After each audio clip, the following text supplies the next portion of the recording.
I think Dunleavy might be there. Yeah, and again, I'm operating under the theme of feelings, and the basketball part of me, is yearning for the Warriors to do this and have Draymond play this out. But I just keep going to, the feeling component from Draymond Green. There is no, and I know you don't care, but Steiny, in a perfect world, he'll be, and he probably won't even say anything. He'd be livid if that's how it plays out and he's playing on his last year in G-State. And you know what? You know what this would tell me? I mean, Who cares? Exactly. Yeah. And that was what it would Mike tell might me have been that putting down. Enough is enough. Yeah. You're 36. You're declining. I got you. You embarrassed us and yourself again on the last day of the year.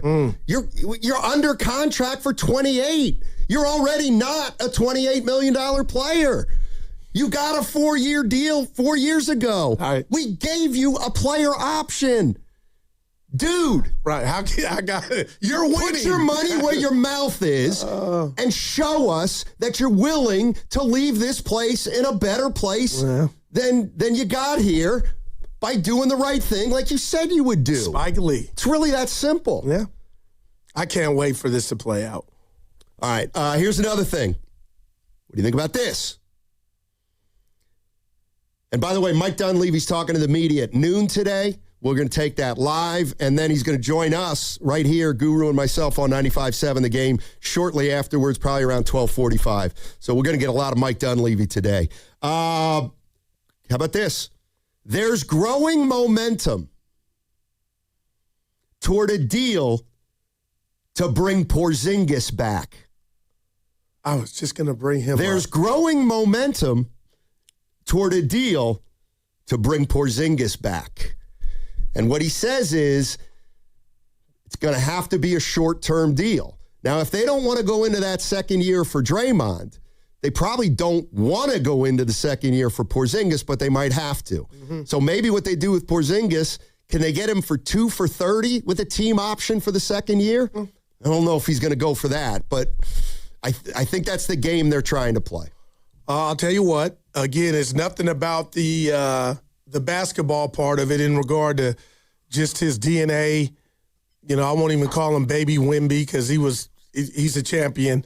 And when he plays, it's just, I like watching it. So I wouldn't be opposed if they brought Porzingis back, Stoney. To be honest, I'm kind of hoping that that's what they do. But I thought Porzingis, was taking a step back to look at the Warriors and see if they fit what he was trying to do in regard to where they're at and who they have and who they don't have. Are they a legit contender to be playing postseason basketball, So that part scared me. For Porzingis? For Porzingis looking at the Dubs, yeah, we got Steph, but do we got enough, especially after, how last year ended? But if there's growing momentum, I wouldn't be against him coming back at all. Yeah, I don't like. Then if we went through Potts and his availability. Porzingis isn't going to have a lot of leverage around the league. There's just no way he can have a lot of leverage around the league.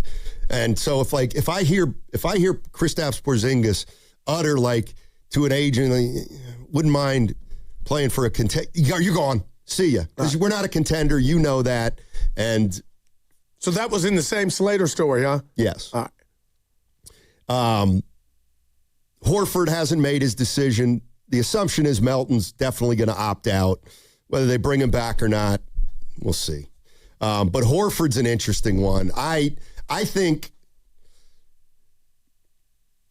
it would help the Warriors if he retired, quite frankly. They can't. If you're thinking about it, you're done. Al, I got you. That one night in L.A. and, you talked about the team did at the postgame, at the season in the presser but that shocked me. Turnovers and back-to-backs and availability. But let me ask you this, and Warrior fans. What's the goal next year? What's the goal this upcoming season? To be as good as we can be. Yep. See, that's gonna shut you up. I'm the we want to be the best version we can be next year. That's what we want to be, Goo. But what if that means you're 35 wins? Well, hopefully it'll be better than that, but we want to be as good as we can be. And where that leaves us is where it leaves us. We want to reach our potential as a basketball team. But what if I told you every team could say that? That could be their moniker. They can. That's too easy. We want to win 47 next year. That ain't happening. Get to the playoffs. Oh, playoffs are always our goal. Dunleavy's good at this. Except when you ask him about a Draymond Green trade. Yeah. He was never, you're right. And I learned another little detail about something that we talked about. Evan and I talked about it yesterday for a little bit. And you got to reveal your source. I learned, what do you mean? You said you learned another detail. Yeah, it's in Slater's story. Oh, okay. It's in Slater's story. And we actually did talk about this a little bit, but what you got? I'm pretty steadfast, and Evan thinks I'm overreacting a little bit. But first, you're listening to 95.7 The Game, KGMZ FM at HD1 San Francisco, an Odyssey sports station, always live on the free Odyssey app and now broadcasting from the Laughing Monk Studios. I think Butler, I don't think we're done dealing with Jimmy Butler. I am not convinced that at some point Jimmy Butler going to kick up some dust? Yes, absolutely. But what dust could he kick outside of trying to be healthy? Like, you got to go work on you know what I mean? He's got one more year left in his deal. Right. Okay. In Slater's story, you know when he's eligible for an extension? I can't even believe the earliest he can be eligible for an extension, February. I mean, you've got to be kidding me. For him to think that might even be feasible. I think he thinks it's way more than just feasible. In Houston, which is Golden State, we got a problem. It's not. Come on. Now that's not reading the room. Just because when you has can he do read something. the room? Now, I'm trying to put myself in Jimmy Butler's position. So am I. And Evan disagrees with some of what I say about what I think he could do. Championship coming soon. Jimmy! I believe wholeheartedly he's rehabbing. He's going to try to get back when he can. Okay, so now it's mid-January, and he's like, yeah, it's all right. It's not great, but it's all right. Give me another couple weeks. Okay. February. All right. You know what? Hey, Warriors, I feel like I'm about ready, but, you know. What are you? Whoa. I don't think it's fair to ask me to, go test this thing out without another year on my contract. Wow. Now, that would be the definition, agreed, but it would also be basketball smart.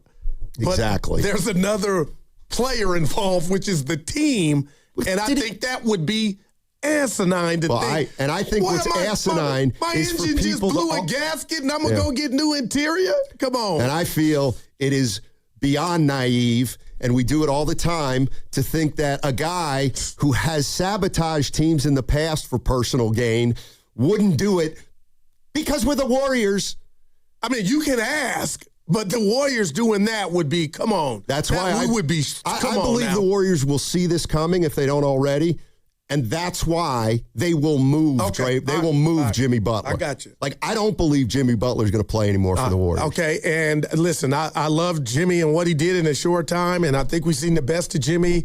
Athletically, I was like, had we seen that before he got hurt? I'm okay with that. But that scenario is a nightmare. But boy, it wouldn't be the first time. You're right. That would be the epitome of the guts of a cat burglar. To be. Me coming back is predicated on me getting a little more insurance. Yep. Boy. And now here's where Evan. Tell me. I shouldn't speak for him, and I think you'll probably disagree with this too. I feel like if you're Jimmy Butler, and I think I'm going to be in the minority here, I actually don't think him coming back for 25 games will dramatically impact his free agent value. In other words, if he sits out the entire year and becomes a free agent, yes, he will not have played all last year rather than played 25 games, but a team's going to take a chance on Butler one way or the other. Yeah. And so, but you want to check the goods, but if I'm another team, I'm going to watch out for guys for teams in the summer. But I don't think Butler's thinking, well, if I come back for 20 and play well, I could get another 2-year, $100 million deal. He's probably thinking, well, if I'm not ready, I'm not ready. And, then the following year, I'll still get 2 for 80 because I'm Jimmy Butler. Yeah. Well, you were. Now you got to prove it to, some entities that you're still Jimmy. I mean, what boggles my mind is fans who say there's no chance Jimmy would ever do that. It's like, oh, my God. It's funny. Jim Mole here on the text line. Jimmy. Now, Steiny, what would Jimmy Butler think if he heard you say that about him? You know what, Jim? He'd say, young fella, I'm already there. That's all. The wheels are already in motion for my extension. Don't tell Jimmy how to think. Exactly. So that's why I absolutely believe they're almost going to have to move Jimmy Butler.